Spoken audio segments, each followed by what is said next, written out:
Değerli izleyiciler, hoş geldiniz. Moderna'da Villa TV kurucusu Niyazi Oylan ben. Bugün Kuşadası'nın en teknolojik villalarından bir tanesine geldik. Sizler için bu villayı birlikte tanıyacağız. Şimdi fragmanımızı izleyelim. Sonra bu özel havuzlu villamızı birlikte tanıyalım.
Villamızın giriş otoparkındayız. Yani araç otoparkındayız. Araç otoparkımız burada diğer görmüş olduğumuz villaların hepsinden çok farklı.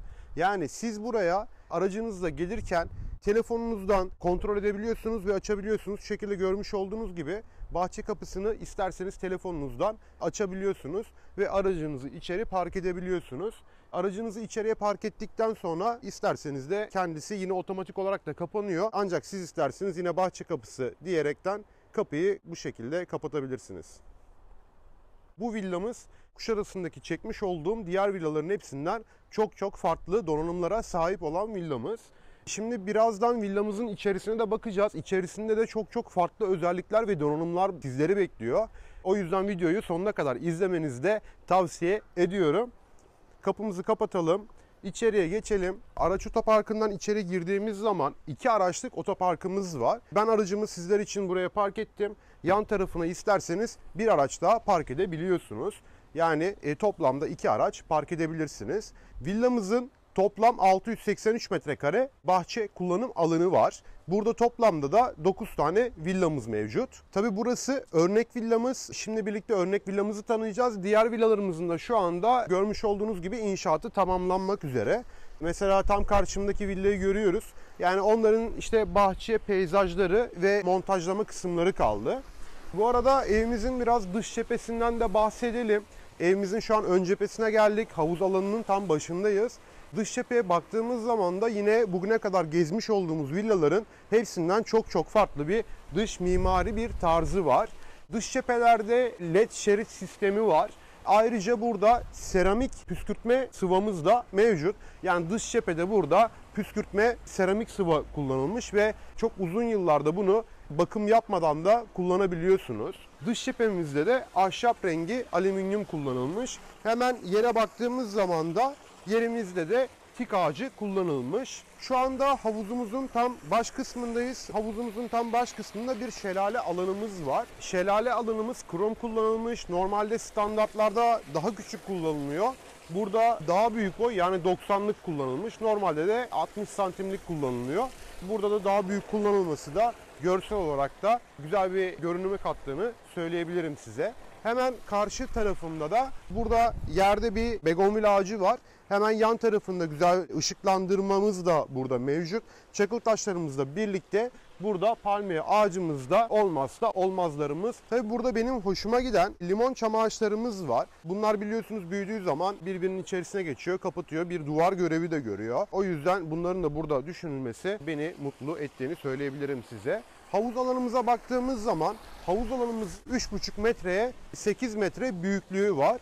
Ayrıca ona ek olarak da tam karşımda görmüş olduğunuz havuzun içerisinde güneşlenme alanı var.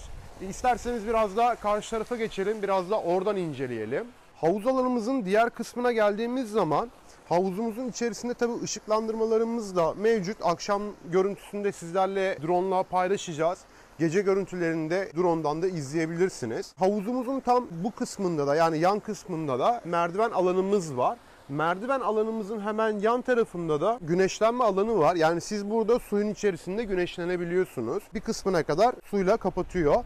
Üzerine yattığınız zaman sırtınıza su değdiğini hissedeceksiniz burada. Ahşapın içerisinde de bir ağaç konumlandırılmış. Burada yine havuz alanına işte girmeden önce veya havuzdan çıktıktan sonra duş alabilmeniz için de burada bir duş alanımız da mevcut. Duş alanımızın hemen yan tarafında bir teras alanımız var. Oraya gelmeden önce daha önceki videolarımda da biliyorsunuz yani bu konulardan bahsettim. O yüzden çok detaylı olarak bu videomda bahsetmeyeceğim.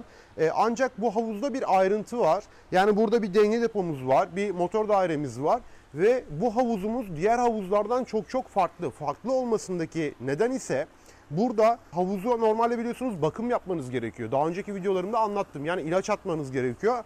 Ancak bu evi satın aldığınız zaman havuzun içerisine siz ilaç atmanıza gerek kalmayacak. Yani motor dairesinde otomatik dozajlama sistemi var. Belli periyotlarda kendisi pH derecesini, klor seviyesini ölçüyor ve ne kadar pH ve klor gerekiyorsa kendisi otomatikman havuzun suyun içerisine karıştırıyor. Bu evi satın aldığınızda hani havuza mı bakım yapacağım veya ilaç mı atacağım, ne kadar ilaç atmam gerekiyor diye sorularınızı havuz dozajlama pompası da karşılamış oluyor. Yani siz sadece süpürge sistemi yapmanız gerekiyor. Yani dibindeki ufak tefek pislikler oluyor. İşte etraftan uçabiliyor. Toz gibi vesaire gibi. Bunları temizlemeniz gerekiyor. Bunlar için de otomatik robot sistemi var. Robotu kendiniz atıyorsunuz havuzun içine. O havuzun içerisini komple temizliyor. Görevi bittiği zaman da onun içerisinden çıkartıyorsunuz. Yani bu villamızı satın aldığınız zaman da havuz bakım derdiniz de olmayacak. Bu da çok güzel bir avantaj olduğunu söyleyebilirim size. Villamızın şu anda en keyifli yerlerinden birisine geldik. Burada da oturma alanımız var. Üzeri kapalı vaziyette ve burada tavanda led spot lambaları görüyoruz. Ahşap rengine ağırlık verilmiş burada. Beyaz ve antrasit de kullanılmış. Açıkçası hani burası da gerçekten çok güzel esiyor şu anda. Ağaçları bilmiyorum hani görebiliyor musunuz? Güzel bir esintisi de var burada. Yani klima muhtemelen kullanmayacaksınız. Ancak evimizde klima da var. Birazdan size bahsedeceğim. Tabi burada tam karşı tarafında evimizin dış cephesinde kaplama bir seramik alanımız var. Burada isterseniz televizyon ünitenizi buraya koyabilirsiniz. Ya da tam karşı tarafına, üst tarafına da sinevizyonu buraya duvara yansıtıp burada ailenizle birlikte televizyonunuzu izleyebilirsiniz. Böyle güzel bir avantajımız da mevcut. Hemen arka bahçemize geçmek istiyorum. Arka bahçemize geçerken peyzajlarımızı da görüyorsunuz. Yani gerçekten bu villamızda standartların üzerinde her şey kullanıldı. Yani ağaç sayısı olsun, evin kalitesi olsun gerçekten çok üst seviyede. Yani Kuşadası'nın en kaliteli villalarından birisi burası. O yüzden Kuşadası'na geldiğinizde telefon numaramdan beni arayıp randevu alabilirsiniz. Öncesinden bir randevu alın. Sonrasında da Kuşadası'na geldiğiniz zaman bu villalarımızı birlikte gezelim. Birazdan çok önemli konulara değineceğim. Randevu yaptığınız zaman Kuşadası'na nasıl gelmeniz gerekiyor? Bunlardan bahsedeceğim. Evimizin içerisine geçtiğimiz zaman da bunları size anlatacağım. Burada çok geniş bir bahçe kullanım alanı var. Bahçe alanımızın 683 metrekare olduğunu size söylemiştim. Bu villamızın dört tarafı tabii kendine ait müstakil. Burası örnek villamız ve burada toplamda 9 tane villamız var. Tabii böyle bir kaliteyi satın almak istiyorsanız da acele etmenizde fayda var. Bu alana geldiğimiz zaman da burada isterseniz bir güneşlenme alanı olarak kullanabileceğiniz bir alanımız mevcut. Son zamanlarda biliyorsunuz pandeminin de etkisinden dolayı turistik bölgelere ciddi anlamda akın olmaya başladı. Biliyorsunuz ki işte maalesef pandemi hayatımızı gerçekten çok zorlaştırdı. Hepimiz sıkıldık ve bu kısıtlamalar kalkınca yurt dışı olsun, Türkiye olsun turistik bölgelere bir akın yapmaya başladı. Tabii ki bir şehrin altyapısı var, üst yapısı var. Gereğinden fazla insan geldiği zaman Kuşadası'na veya diğer ilçelere fark etmiyor. Yani turistik bölgelere çok fazla insan geldiği zaman altyapılar kaldırmayabiliyor. Mesela şöyle örnek vereyim. Yani su kesintileri bu sene ufak tefek yaşadık. Tabii ki bu insanların kalabalık olmasından, iklimlerin değişmesinden, barajlardaki su seviyesinin azalmasından kaynaklı. Ya da örnek veriyorum yolda bir çalışma olduğu zaman işte bir inşaat oluyor, yolda boru patlayabiliyor. Yani dolayısıyla evimizde susuz kalmamamız için bizim bir su deposuna ihtiyacımız var. Bu da her projede yapılmıyor maalesef. Bu projede bu da düşünüldü. Bunun alt tarafında büyük bir depolama alanımız var. Şöyle Evet, burada yani bu ahşapın alt tarafında motor dairesi ve burada yedek su deposu var. Bu yedek su deposu buradan ileriye kadar devam ediyor. Yani yaklaşık da 60-70 tonluk bir su depomuz mevcut burada. Bütün evlerimize de, yani buradaki 9 tane villanın da 70 tonluk deposu da burada bulunuyor. Yine tam karşı tarafıma geldiğim zaman evimizin giriş kısmına geliyoruz. Bu evimizde tabii çok farklı şeyler olduğunu söylemiştim. İçeride zaten çok farklı şeyler birlikte göreceğiz. Ancak dışarısında da yine çok farklı şeyler var. Evimizin içerisine geçmeden önce burada merdiven altında, yani evimizin içerisindeki merdivenin altında bir depolama alanımız var. Bunun içerisinde burada su arıtma cihazımız, ultraviyole cihazımız, yani evimizin içerisine giren su da arıtılmış su. Çünkü aslında bu gerekiyor. Yani bunu ben size tavsiye ediyorum. Hatta bu konuda size yardımcı da oluyorum. Yani su arıtma konusunda. Siz sıfır bir ev satın aldığınız zaman bulaşık makinesi, çamaşır makinesi, evimizin tesisatlandırması, bataryaları hepsi yeni oluyor. Eğer ki siz su arıtma cihazını kullanmazsanız evinizin bir sene sonra, 2 sene sonra tesisatlarında problem olduğunu göreceksiniz. Çeşmelerinde, bulaşık makinesinde, çamaşır makinesinde arızalar meydana gelebilir. Onun için su arıtma cihazı da mutlaka olması gerekiyor. Bu konuda da size önerilerim olabilir. Ev satın aldığınız zaman biz bu süreçlerde de hep sizin yanınızda oluyoruz. Yine bu evimizde ayrıca şurada görmüş olduğunuz bir ünite var. Yani elektrikli merkezi süpürge sistemimiz var bu evde. Evimizin içerisine girdiğimiz zaman da size göstereceğim. Haznesi de burada. Yani çalıştırdığınız zaman evin içerisinde hiçbir türlü ses vesaire, gürültü, toz olmuyor. Evin içerisindeki bütün toz parçacıklarını bu haznede biriktiriyor. Villamızın giriş kısmına geldiğimiz zaman burada bitkiler, yeşil bitkilerle çepeçevre sarılmış. Burası çok güzel bir alan ve burayı isterseniz cam balkonla değerlendirebilirsiniz. Yani burayı bir kış bahçesine dönüştürebilirsiniz. Bunun üstü kapalı, yani elektrikli kapanıldığı için etrafına da bir cam balkon yaparsınız ve burada da masanızı, sandalyenizi atıp İşte kış aylarında bile burada çok rahatlıkla burayı kullanabilirsiniz. Burada diyafon sistemi de var. Yani buraya aşağıda gömülü vaziyette, isterseniz buraya da ekstra bir kapı daha yaptırabiliriz. Böyle bir imkanımız da burada mevcut. Burada çok güzel bir gölgelik bir alanımız var. Üstünün de böyle şu an yarı açık yarı kapalı olduğunu görüyorsunuz. Üst tarafımız elektrikli. Bu bütün villalarımızda standartında var. Yani isterseniz bunu açıp kapatabiliyorsunuz. Hemen kumandasını alayım. Perde sistemimizi de açalım. Onu da göstermiş olalım. Evet, şu anda bu perde sistemini de açacağız birlikte. Kumandası var. Kumandasına bastığımız zaman burayı isterseniz bu şekilde şu an kapanıyor. Kapatabilirsiniz. Veya isterseniz de bunu komple açabilirsiniz.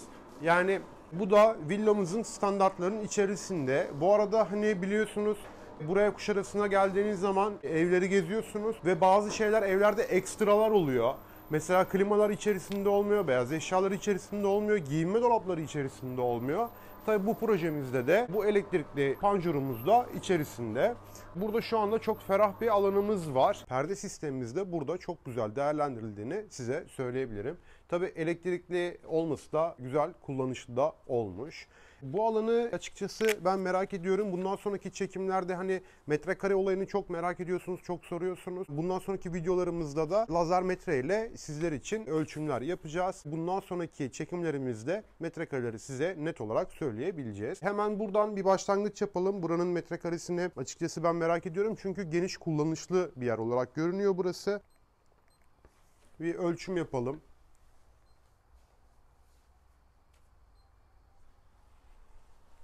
Şuradan da hemen bir ölçüm daha yapalım.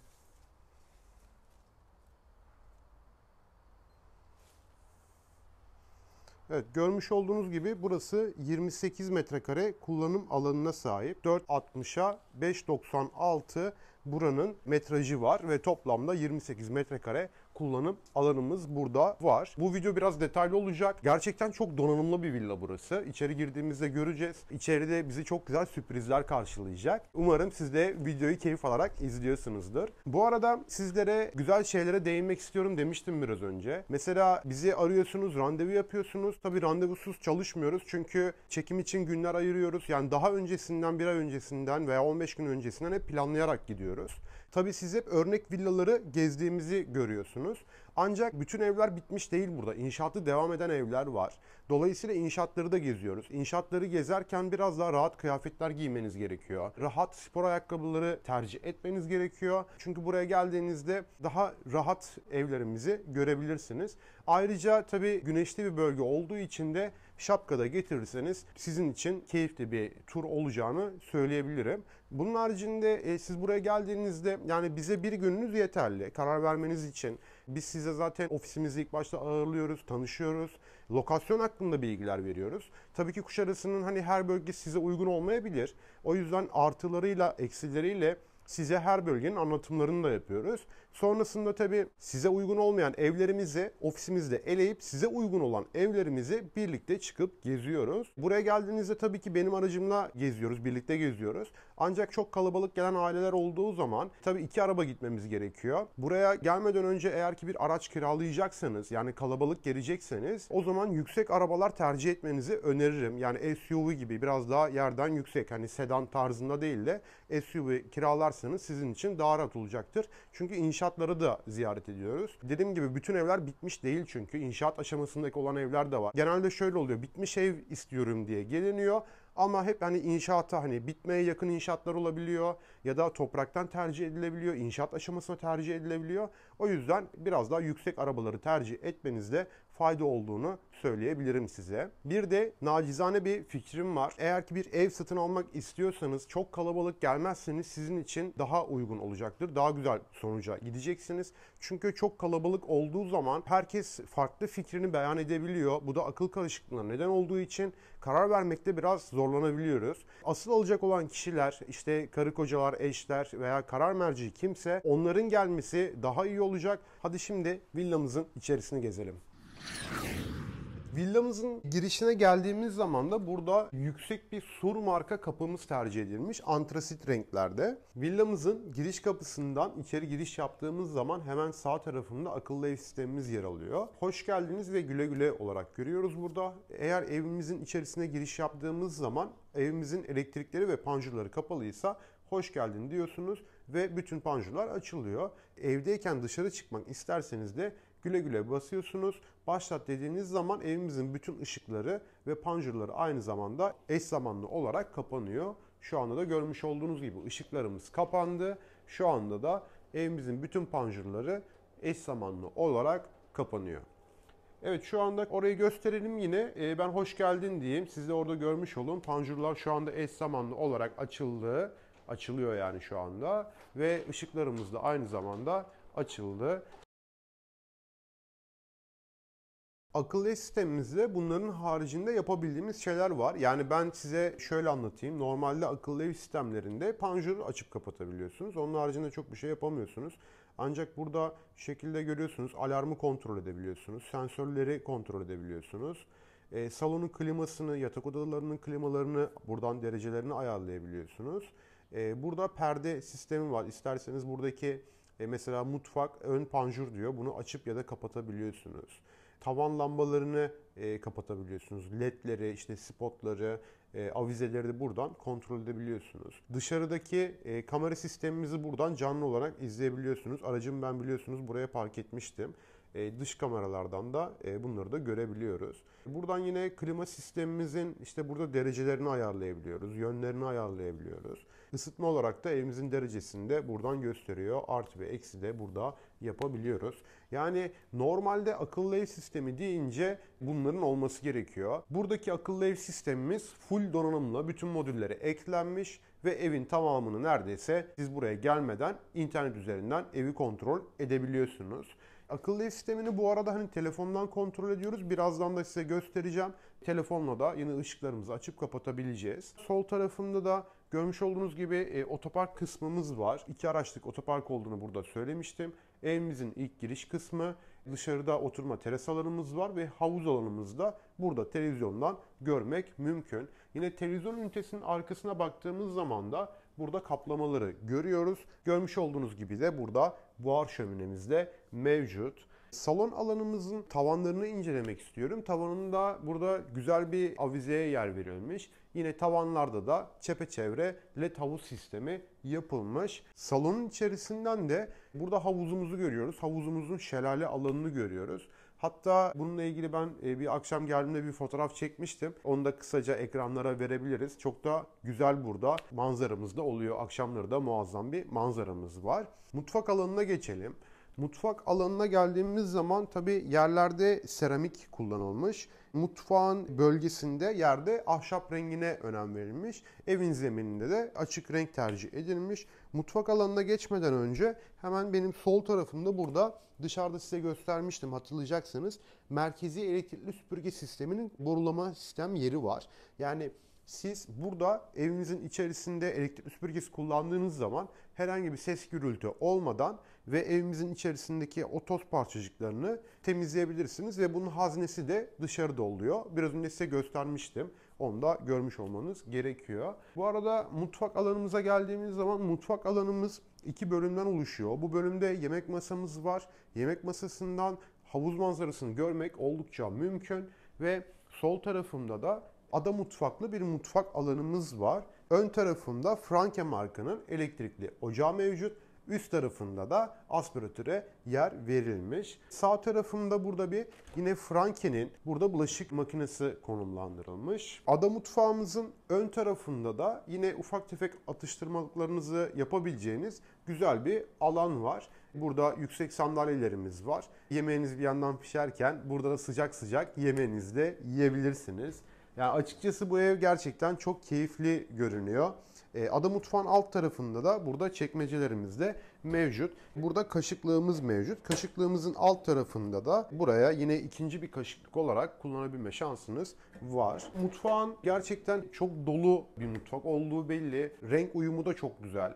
Mutfağın kullanım alanları da çok güzel değerlendirilmiş. Yani oldukça büyük mutfak. Genelde biliyorsunuz hani daha küçük mutfaklara yer veriliyor. Burada da büyük kullanılması açıkçası beni mutlu etti. Bataryaya baktığımız zaman bataryanın da Franke marka olduğunu görüyoruz. Franke marka batarya kullanılmış. Tezgah alanımızda da priz konumlandırılmış. Yine karşı tarafında da var. Ayrıca burada yine mutfakta bir ışıklandırmamız var. Bunun için de burada bir anahtarımız mevcut. Burada Franke markanın yine fırını var. Üzerinde de mikrodalgası konumlandırılmış. Hemen yan tarafına geldiğimiz zaman da burada Franke'nin buzdolabı yani çift kapaklı buzdolabı da mevcut. İçerisi de oldukça derin görünüyor. Yani bu tür villalarda da küçük bir buzdolabı çok uygun olmuyor açıkçası. O yüzden büyük konulması da bu eve çok yakıştığını söyleyebilirim size. Yine mutfak alanımızda ve evin diğer taraflarında hepsinde bu örnek villa tabii ki. Burası hani ekstra burada eşyalarımız var. Yani normalde hani mesela şu anda burada perdemiz var ancak siz buraya geldiğiniz zaman hani isterseniz eşyalı isterseniz ayrıca görüşülüyor. Tabii hani isterseniz kendi zevkinize göre de döşeyebilirsiniz. Ancak örnek villalar mimarlar tarafından dizayn edildiği için benim açıkçası ilgimi çekiyor. Yani çok da güzel yapıyorlar. Bu kombini ben beğendim. Siz de beğenirseniz tabii bu şekilde de satın alma imkanınız mevcut. Evimizde tabii burada klima da daha farklı. Yani burada tavanda Mitsubishi'nin en iyi modeli olan Mitsubishi Heavy marka tavan tipi klima kullanılmış. Açıkçası hani duvarda da olmaması güzel bir ayrıcalık olduğunu söyleyebilirim. Tavanlarımıza baktığımız zaman yine burada LED spot ışıklandırmalar konumlandırılmış. Mutfak masamızın üzerinde de güzel şık bir avize tercih edildiğini söyleyebilirim. Villamızın giriş kapısındayız ve biraz önce mutfak alanında merkezi elektrikli süpürge sistemini göstermiştim. Oradaki mutfak alanını temizlemek için bir de burada ayrıca var. Görmüş olduğunuz gibi burada da bir alanı var. Yani buraya da borusunu taktığınız zaman bunun harici bir borusu oluyor. Borusunu takıyorsunuz ve evin içerisindeki tozları o bölgede toparlayabiliyorsunuz. Bu taraftaki alana yetişmesi için de buraya konumlandırılmış. Bunları size üst katta göstereceğim. Burada da yine küçük küçük ekranlarımız var. Onları üst katta size göstereceğim. Ancak burada mutfakta göstermiştim. Klima sistemi tavandandı. Yine salonun içerisinde de tam giriş kapısının olduğu yerde yine burada da ayrıca bir tavan tipi VRF sistem, klima sistemimiz var. Burada tabi alarmımız da var. Alarmın da burada sensörleri var. Tavanda görebiliyorsunuz. Evin giriş kapısının hemen arka tarafında konumlanan burada bir elektrik panosu var. Yani bu alanı da size göstermek istiyorum. Şu şekilde akıllı ev sistemindeki eğer ki ekran bozulursa panjurları kontrol edebilmeniz için burada yine ara düğmeler bırakıldı. Yani bu da akıllı ev sistemi için ayrı bir farklılık. Yani hatta otomasyon firması bile dedi ki yani böyle bir sistem daha önce kurmadım. Çok farklı bir sistem istiyorsunuz dedi. Ancak programlarını ona göre yaptı. Uğraştılar ve gerçekten güzel bir burada sistem çıkardılar. Onları da tebrik ediyorum. Sağ tarafında da burada lazer kesim, içerisi ışıklı dolabımız var. Herhalde şu an içerisini görebiliyorsunuz diye tahmin ediyorum. Işığı yandığı zaman içerisi görünüyor. Işığı yanmadığı zaman da aynı olarak görebiliyorsunuz. Yani lazer kesim, burada camımız var. Alt tarafında da burada çekmecemiz var. Şu şekilde gösterebilirim size. Yani dışarıdan geldiğiniz zaman fazlalık eşyalarınızı, anahtar gibi vesaire gibi burada barındırabilirsiniz. Üst tarafına da çekiklerinizi asabilirsiniz. Buradaki ışıklandırmaları da çok hoş olduğunu söyleyebilirim size. Sensör de içerisinde var. Sensörlü. Kapattığınızda kendisi otomatik olarak sensörü devreye giriyor. Villamızın alt katında toplamda bir odamız, bir salonumuz, bir mutfak alanımız ve bir tuvalet banyo alanımız mevcut. Alt kattaki yatak odamıza giriş yapıyoruz. Tabii bu villamızın tabanda 96 metrekare üzerine oturuyor. Ve toplamda üst katta çıkmalarla birlikte 210 metrekare kullanım alanı var. Burada hemen sağ tarafında giyinme dolabımız var. Kısaca şöyle göstereyim. Bu şekilde giyinme dolaplarımız var. Kapının arkasında da aynı şekilde giyinme dolaplarımız mevcut. Tam karşı tarafında yatak başlığımız mevcut. Tavanlarında spot ışıklar kullanılmış. Yine baktığımız zaman da girişte tavanda klima konumlandırılmış. Bu odamızdan da isterseniz dışarıya çıkabilirsiniz. Perdeyi açalım şöyle. Tabii burada dışarıya açılan bütün kapı pencerelerimizin hepsi alüminyum kullanılmış. Dolayısıyla burada daha farklı bir şey kullanılmış. Yani çok kaliteli bir kapı pencere malzemesi. Ben bunu ilk defa görüyorum. İsterseniz bu şekilde açıp dışarıya havuz alanına çıkabilirsiniz. Yine burada benim hoşuma giden bir farklı özellik daha var. Daha önceki videolarımda da bir iki evde denk gelmiştik hatırlıyorsanız. Bunlar yani dışarıya açılan bütün kapı pencerelerin hepsinde panjur var burada. Ve biraz önce akıllı ev sisteminden açarken kapatırken salonda görmüştük. Ve panjurların burada yatakları var, ray sistemleri var. Buraya duvarın içerisine gömme yapılmış. Yani bu da çok güzel ince bir detay olduğunu söyleyebilirim. Yani dışarıda olunca kötü görünüyor. Duvarın içerisine gömme yapıldığı için de açıkçası beni mutlu etti. Dışarıya açılan bütün kapı pencerelerimizin hepsinde de sineklik sistemimiz de mevcut. Yani full donanımlı bir evimiz burası. O yüzden eğer ki siz de gerçekten kaliteli bir ev istiyorsanız, ev satın almak istiyorsanız bu evi kaçırmamanızı öneririm size. Alt kattaki tuvalet banyo alanımıza giriş yaptığınız zaman hemen karşı tarafında beni çok güzel bir ayna alanı karşılıyor. Etrafında böyle kuşlu, çiçekli bir duvar kağıdı yapılmış. Sağ tarafında güzel bir aydınlatması mevcut. Burada tezgahlarda porselen kullanılmış. Evyesi Bien marka tercih edilmiş. Bataryası da LGA marka olarak konumlandırılmış. Hemen altında da çekmecelerini görüyoruz. Bu şekilde çekmecelerimiz de mevcut. Karşı alanımda görmüş olduğunuz gibi kenarları led ışıklı, şu şekilde göstereyim. Gömme ledleri olan iki tane niş alanı bırakılmış. Bunlar da hani şampuanları koyabilmeniz için de oldukça kullanışlı olduğunu söyleyebilirim. Tavanda yine hani tavandan fıskiyeli burası. Aynı zamanda da burada bir havalandırma da bırakılmış. Bunlar da tabii LGA marka olarak tercih edilmiş. Burada bir camlı bir duşakabin alanımız var. Sağ tarafında da tuvalet alanımız var. Gömme rezervuarlı tercih edilmiş o da. Kapılarımıza bakıyorum. Kapıların boyutları da normal standartlara göre oldukça yüksek bırakılmış. Yani bu da eve ciddi anlamda ferahlık kattığını söyleyebilirim. Üst kata çıkmadan önce size biraz önce bahsetmiş olduğum akıllı ev sisteminden yani evimizi telefondan kontrol edebilmeyi göstereceğim. Buradan da isterseniz bu şekilde telefonda uygulaması var. Uygulamasını indiriyorsunuz. Akıllı ev sisteminle eşleştirdiğiniz zaman mesela aydınlatma diyoruz. Burada odalarımız var. Mesela salon spot diyor. Misafir oda spot, salon vesaire bunların hepsini bu şekilde açıp kapatabiliyorsunuz. Yani şu şekilde de gösterelim.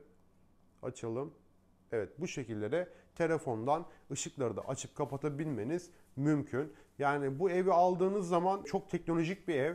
Dolayısıyla çok rahat bir şekilde kullanabilirsiniz. Yani siz evde olmasanız bile evi kullanabiliyorsunuz. Tabi bu arada şunları da gösterelim. Yani biraz önce ekrandan gösterdiklerimin hepsini buradan yapabiliyorsunuz. Hani isterseniz burada Perdeleri indirip kaldırabilirsiniz. Yani panjurları indirip kaldırabilirsiniz. Kamerayı açabilirsiniz. Mesela kamera 1'i açalım. Şu şekilde mesela evin teras kısmı.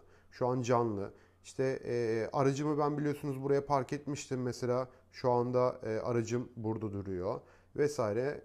Bu şekilde de evimizin bütün kameralarına da erişim yapabiliyoruz. Havuz alanında bu şekilde buradan görebilmemiz de mümkün. Evet, alt katımızı birlikte gezdik. Şimdi üst katımıza çıkalım. Üst katımıza çıkarken hemen benim gözüme çarpan burada kullanılan malzemeler porselen. Bildiğiniz bu tabak vesaire hani porselen kullanılıyor ya, o malzemeden mermer yerine porselen kullanıldı. Tabi artık hani günümüzde teknoloji değişiyor. Yeni ürünler çıkıyor. Daha kullanışlı oluyor. Yani burada da şık bir malzeme kullanılmış. Merdiven alanımızdan çıkarken bu sol tarafında güzel bir saat dekorumuz var. Yine ışıklandırmalarımız var sağ tarafında. Merdiven alanından da yukarıya çıkmak gayet çok rahat. Yani merdivenlerde geniş bırakılmış basamaklar. Yine alt kattaki gibi burada da isterseniz senaryolardan evimize hoş geldin güle güle yapabiliyoruz. Yine buradan şu şekilde mesela kameralara veya diğer taraflara hani ulaşım sağlayabiliyoruz. Şu anda giriş kapısını görüyoruz. İşte evin dış kapısını görüyoruz. Aracımın olduğu yeri görüyoruz. Bu şekilde dışarıyı görmeniz mümkün. Koridor alanımızda da burada güzel şık bir ayna tercih edilmiş. Yine yüksek kapılarımızdan giriş yaptığımız zaman odamızın içerisindeki yer seramiğinin mutfaktakiyle aynı olduğunu görebiliyoruz. Ahşap rengi seramik kullanılmış. Girişte hemen sağ tarafta burada bir tuvalet banyo alanımız da mevcut. Banyo alanımızın içerisine giriş yaptığımız zaman benim sol tarafımda burada yine duş alanı bırakılmış ve banyoların zemininde de seramik var. Üzerinde de ahşap kullanılmış. Yine burada fıskiye de yukarıda konumlandırılmış. Bu tuvaletimizde de pencere yerine havalandırma sistemi konumlandırılmış.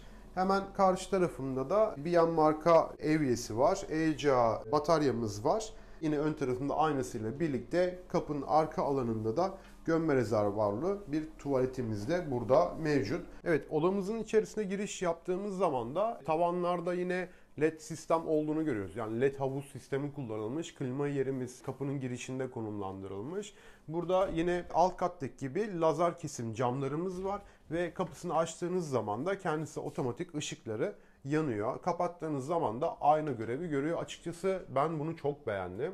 Hemen bu odamızı ölçmek istiyorum. Lazer metremizle ölçelim bakalım bu odamız kaç metrekareymiş.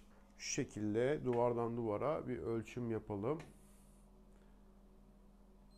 Evet, bir de buradan ölçüm yapalım.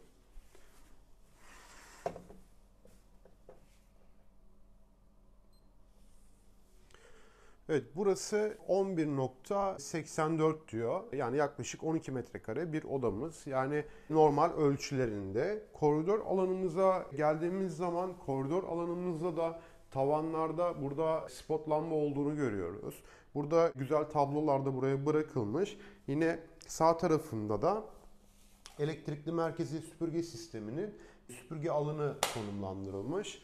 Bu katımızda toplamda 3 tane yatak odamız var. Bir tane çamaşır odamız var ve buradaki odalarımızın hepsinin içerisinde de tuvalet banyoları da mevcut. Şimdi ana master yatak odasına geçiyoruz. Yani ana ebeveyn yatak odasına geçiyoruz. Yatak odamızın içerisine giriş yaptığımız zaman da hemen burada benim gözüme ekran çarpıyor. Biraz önce alt katta da söylemiştim size ekranımızın olduğunu.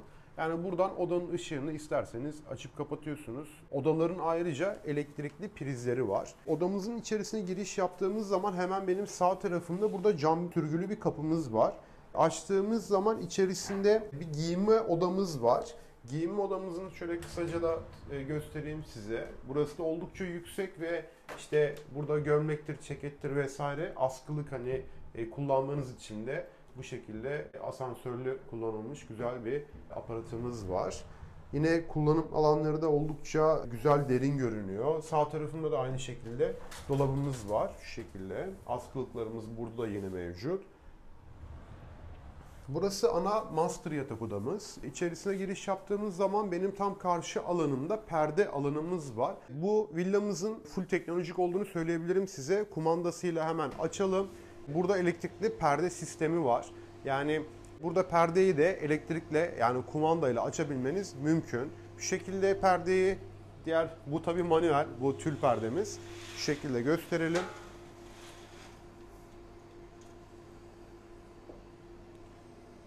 Bu şekilde motorları var ve kumandasıyla birlikte açabiliyorsunuz burayı.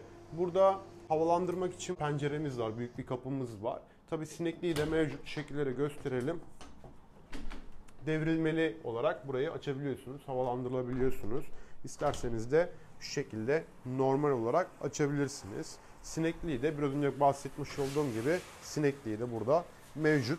Buradan havuz alanını da görebiliyorsunuz. Bu şekilde kapatalım. Master yatak odamızın içerisinde benim gözüme çarpan yine burada yatağın hemen baş kısmında bir yatak başlığı konumlandırılmış. Kitap okuma lambası sarkıtılmış.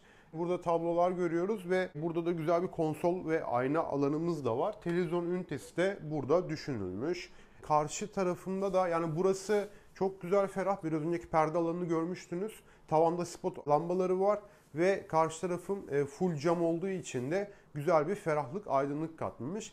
Kısmi bir deniz manzaramız var. Yani buradan kısmi olarak denizi görebiliyoruz. Tabii kameralarda çok denizi göstermek çok mümkün olmuyor. Gözle görmek daha güzel, daha rahat görünüyor. Tuvalet banyo alanımızın içerisine giriş yaptığımız zaman da karşımda beni aynamız karşılıyor. Sol tarafımda da Vitra marka burada yuvarlak bir tuvalet alanımız var. Gömme rezervuarlı. Çatıya çıkmak için de burada duşun içerisinde güzel bir alan değerlendirilmiş. Tabi burada yine duş fıskiyesi de yukarıdan tepeden yapılmış. Yine burada baktığımız zaman da ECA marka bataryalar kullanılmış. Burada da yine duşakabinli bir cam alanımız var. Banyoların içerisinde yerde zemininde ahşap kullanılması da ayrı bir detay. Yani bu da kullanışlı olur diye düşünüyorum. Çünkü yerlerde genelde hani seramik olduğu için bazen hani kaygan olabiliyor. Yani burada en azından zeminde kaymayacaksınız. Burada da yine ayrıca tavanda bir havalandırma sistemimiz de mevcut. Yani en ufak detayına kadar düşünülmüş villamızda. Kapımızda bu şekilde cam tercih edilmiş. Şöyle göstereyim. Siyah cam tercih edilmiş. Açıkçası ben bu villayı çok beğendiğimi söyleyebilirim. Buradan hemen diğer yatak odamıza geçelim. Tabii bu evimiz 4 tane yatak odası var bu villamızda. 4. yatak odasına geçmeden önce burada size gösterebileceğim bir çamaşır odası var. Çamaşır yıkama ve çamaşır kurutma makinesi de burada konumlandırılmış. Yan tarafında kombi yeri tercih edilmiş. Hemen arkamda da şu şekilde göstereyim. Yerden ısıtma sisteminin kontrol merkezi var burada. Şöyle gösterebilirim size. Buradan yerden ısıtma sisteminin vanalarını açıp kapatabiliyorsunuz. Karşı tarafında da yine diğer taraflarda olduğu gibi yatak odamızın içerisinde de tuvalet banyosu burada konumlandırılmış. Bu odamızın içerisine giriş yaptığımız zaman da giyinme dolabı var. Giyinme dolabının dışarısının aynalı olduğunu görüyoruz. Yani lazer kesim bu camlarımızda. İçerisinde de aydınlatma lambalarımız var. Mesela şu anda içi görünüyor. Ancak lambaları söndükten sonra da içerisi görünmüyor ve bir ayna görevi de gördüğünü söyleyebilirim. Bu odamızda da yatağın baş kısmında da yine yatak başlıkları tercih edilmiş. Üst tarafta da spot lambalarımızla birlikte tavanda da şekilde elektrikli de led sistemimiz mevcut.